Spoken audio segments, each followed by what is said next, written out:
हे तुमचं वाटोळं करणार आहे. मी हे प्रमाणपत्र रद्दच होऊ देत नाहीत कोणचे, हे त्यांना माहित झालंय. म्हणून त्यांचं षडयंत्र आहे सरकारमधूनच. याला हटवा बाजूला.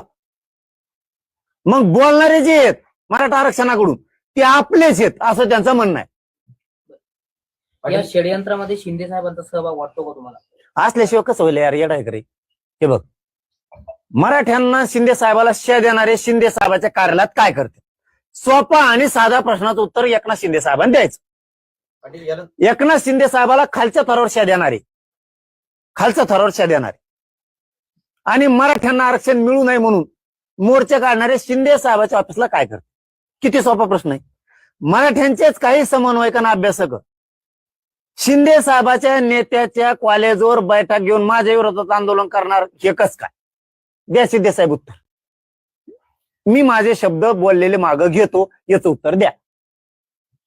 पाटील, याला जोडून प्रश्न आहे. तुम्ही असं म्हणाल की एकनाथ शिंदे यांचं गद्दारीचा डाग पुसण्यासाठी आम्ही खस्ता खाल्ल्याचं त्या उद्धव ठाकरे 12 महिन्याची वेळा आमच्यावर येऊ देऊ नका. एकनाथ शिंदे तुमच्यासोबत विश्वासघात केला का? केला नाही. काय केलं? हे काय पाहिजे? आणखी प्रमाणपत्र रद्द केले ना, आणखीन काय पाहिजे? सामाजिक न्याय मंत्रालय कोणाकडे? शिरसाट, ज्याला मराठ्यांच्या पोरांनी मतदान केलं मरणाचं,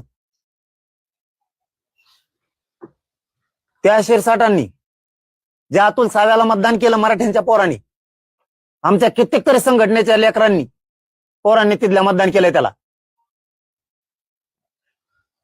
त्यांनी हे काम केलंय.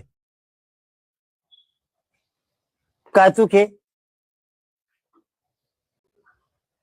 काय चूक आहे? तुम्ही म्हणले होते गद्दारीचा आम्ही त्यांचा डाग पुसला, आता त्याच्यावरच सुनावणी सुरू आहे सुप्रीम कोर्टामध्ये. धनुष्यबाण नेमका कोणाचा? मी त्याच्यात बोलणार नाही का? की मी ते त्यांचा राजकीय पक्ष. गद्दारीचा डाग यासाठी म्हणतो की त्यांना बंदुकी घेऊन येणं लागत होतं.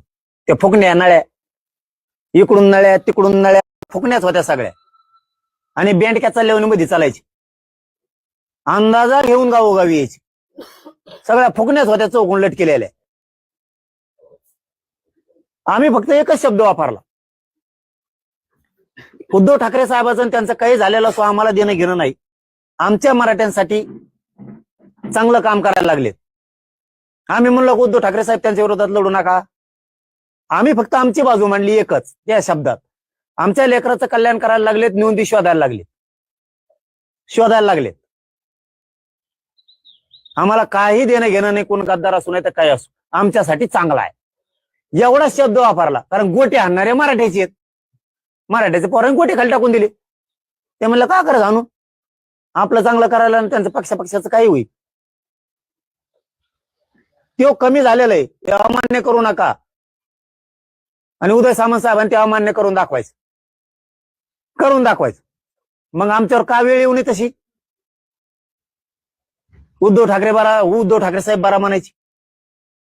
तुम्हाला जर एवढं साथ द्यायची, तुम्हाला इतके मतदान मराठ्यांनी करायची, तुमचा इतका लांब आकडा जात नसतो. हो, पैसे नाही चलत. लाडक्या बहिणीला तुम्ही 70,000 कोटी नाशिलेत, 70,000 कोटी नाशिलेत लाडक्या बहिणीला. तिने उलटा पालताच केला, खासदार केला. ते भ्रमातून बाहेर पडा. इथं पैशावर काही चलत नाही. इथं मराठ्यांनी नीतिमत्तेनं तुमचं काम केलं. फडणवीसांनी आणि शिंदे साहेबांनी नीतिमत्ता खराब करू नका मराठ्यांच्या पोराविषयी. आणखीन संधी तुमच्या हातातून गेलेली नाही. नसता असं जाम करीन राज्यात तुम्हाला. आता नाही, तुमच्याकडे आता मी बघणारच. आता बघणारच, तुमच्याकडे बघतोच. तुमच्यात किती ताकद आहे मला बघायची. कारण तुम्ही तुमच्याही पोराचं वाटोळं करायला, तुमच्या पक्षातल्या मराठ्यांचं आणि विरोधी पक्षातल्या पण.